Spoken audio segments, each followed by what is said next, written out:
Fernando Henrique, agora ele está mais, neurônios a menos, essa coisa desgasta muito, ele tem uma tendência cassiana, ele vai ficando mais brutalizado, até ele chegar, digamos, à decadência, já está no momento de decadência.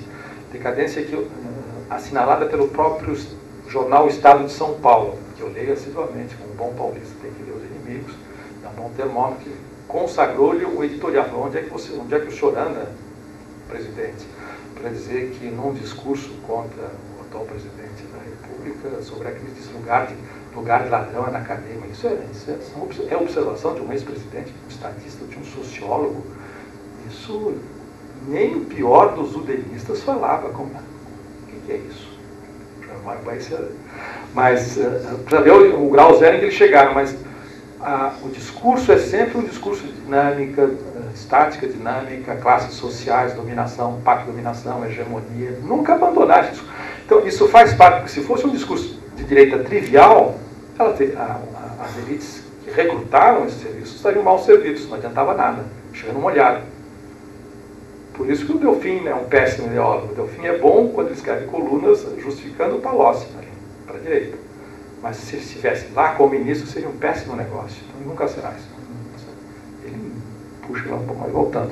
Então, para voltar à crise, então, a ideiazinha que eu queria sugerir, eu sei que é muito difícil, digamos, as pessoas voltarem e continuar a falar sobre esse assunto 6 meses depois.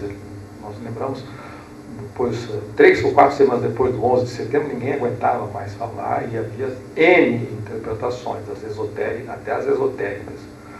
Da crise ainda não apareceu ainda nenhuma esotérica, mas logo é a nossa atual crise. Bom, o que eu gostaria de chamar a atenção a N aspectos, tenho 30 minutos, eu comecei a contar agora. Prólogo, não valeu. E, como eu disse, eu me sinto fazendo papel de jornalista depois da exposição da Kátia, que praticamente disse tudo o que tinha a dizer, sobretudo porque esses documentos do Banco Mundial, sobre educação eu não conheço, mas eu conheço mais porque acompanhei uma tese feita, não na minha casa, mas no meu filho, que é urbanista e arquiteto, sobre as políticas habitacionais do Banco Mundial. Então, é isso. E, sobretudo, a parte ideológica, tem um jargão gerencial solidário que se aplica exatamente à reforma universitária, às parcerias e tudo. Só que no caso da habitação social entra a mistificação do self-help, na autoajuda, na autoconstrução e assim por diante, best practices, tudo. É uma máquina de produzir esses formulários. Bom, o que não é para fazer paradoxo, mas eu diria o seguinte: e por crise entendamos o que acontece no Brasil há 6 meses, o aspecto escandaloso do fenômeno, que é o que interessa menos. Mas eu acho que uma das características dessa crise é uma espécie de anticlímax permanente. Se nós pensarmos bem, com sangue frio, nós poderemos verificar que é uma crise em que nada acontece. Não aconteceu nada. Um filósofo francês, alguns anos atrás, antes do 11 de setembro, depois que comentou o 11 de setembro nessa direção, disse que havia uma espécie de greve dos acontecimentos. Estava pensando numa célebre verso de um poeta francês chamado Paul Valéry, quando ele quis dar um cínico e disse: os acontecimentos me entediam. E esse filósofo francês disse: olha, não há mais acontecimentos. Há uma greve dos acontecimentos. O 11 de setembro é o primeiro acontecimento desde o fim da Guerra Fria. E eu acho que isso, depois eu posso explicar porque me ocorrem essas analogias, nós estamos vivendo uma crise em que realmente nada acontece. Fora o aspecto escandaloso, diário, que já saturou, é um anticlímax. Se nós daqui a 1 mês ou 2, daqui a pouco vem as férias, fim de ano, carnaval, o país para, em março, todo mundo, mas do que nós estávamos falando mesmo? Aí a campanha já começou. E não aconteceu absolutamente nada. Alguns hierarcas renunciaram, ponto. Literalmente não aconteceu nada. Bom, o estopim, daqui a pouco chegou o estopim da crise, o marco zero de toda essa série, dessa longa conjuntura que começa, digamos, em janeiro de 2003, o marco zero é rigorosamente um não acontecimento, que é o governo Lula. governo Lula não aconteceu, então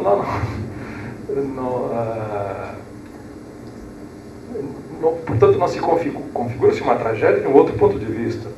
Mas, rigorosamente, como ele não aconteceu, nós começamos com um não acontecimento, ele não entrou em campo. Ele não entrou em campo, ele não fracassou, então é uma das coisas que distingue o que faz com que a análise de conjuntura nesse momento seja completamente diferente. Eu comecei com aquelas brincadeiras de saber tudo, desde preço de vinho até resultado de partida de futebol, mas a análise clássica de conjuntura não se aplica a essa. Então, há uma espécie de... não há mais é difícil nós estabelecermos uma relação, digamos, de representação entre classes, interesses, partidos políticos e assim por diante.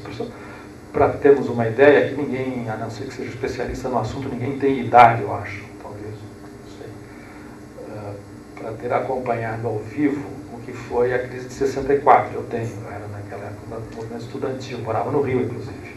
Assisti tudo, da minha janela, morava em Laranjeiras.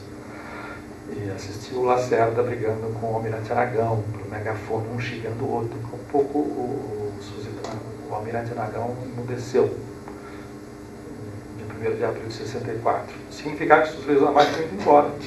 E tinha acabado. Isso tudo tinha acabado. Mas em 64, da renúncia do Jânio até o golpe, dá para fazer uma análise clássica. A lá 18 para o maio, de uma crise que termina num golpe de Estado. E assim por diante. A única coisa que se assemelha a essa análise clássica na presente conjuntura, só para nós não ficarmos nos sentimos tão desamparados assim, é uma observação, em determinado momento, no 18 para o maio, é claro que 150 anos atrás, o Marx diz o seguinte: um dos aspectos mais paradoxais da presente conjuntura, por isso ele está inaugurando uma nova maneira de pensar e interpretar acontecimentos a quente, no calor da hora, é que ninguém está entendendo. A Europa toda está estarrecida com o que acontece na França nesse momento, isto é, que a burguesia econômica pede ao presidente da República, Luiz Napoleão Bonaparte, que estrangule a burguesia política que está incomodando demais no parlamento, fazendo muito barulho, fazendo muito comício, assim por diante, e quer sustentar a Constituição, enfim, a burguesia política é subversiva, num certo sentido. E pede ao presidente da República, né, a Segunda República, Luiz Napoleão, que reprima com força. Aí começa a empastelar jornais, comícios, banquetes, assim por diante, da burguesia política parlamentar. É a burguesia econômica francesa que pede isso.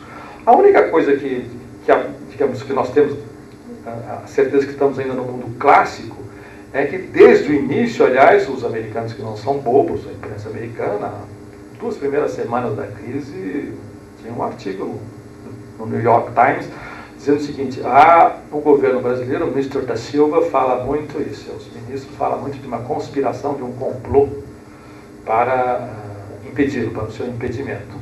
Ora, diz o jornalista, que não assina, não sei se era o outro que falou que o presidente bebia, mas acho que não é. Muito mais esperto do que aquele. Ora, se há uma conspiração no país, no grande país continental da América do Sul, uma conspiração das elites econômicas para manter o presidente no seu cargo. É a única conspiração que existe. E a única coisa que nos liga a essa conjuntura clássica é esse desentendimento entre a burguesia econômica e a política. Então, a política está dizendo asneiras a ponto do cidadão puxar a orelha do Fernando Henrique. No início, quando ele falou em desista da sua reeleição, houve uma reunião em São Paulo, assim, de Estado-Maior, de madrugada, e mandaram uma boneca passear. Boneca sem ofender ninguém, é boneca porque ele é uma bulldog, um intragável, eu conheço, a gente conhece. Foi passear, ficou um mês na Europa e fico calado, porque estava muito afoito, de salto alto, querendo impeachment. Você falou, calma, você não sabe o que está se passando. Então, até esse momento há esse descompasso entre as duas franjas da burguesia econômica e política. Isso só é o que nos devolve essa conjuntura clássica. Então, voltando, é uma crise só de ausências.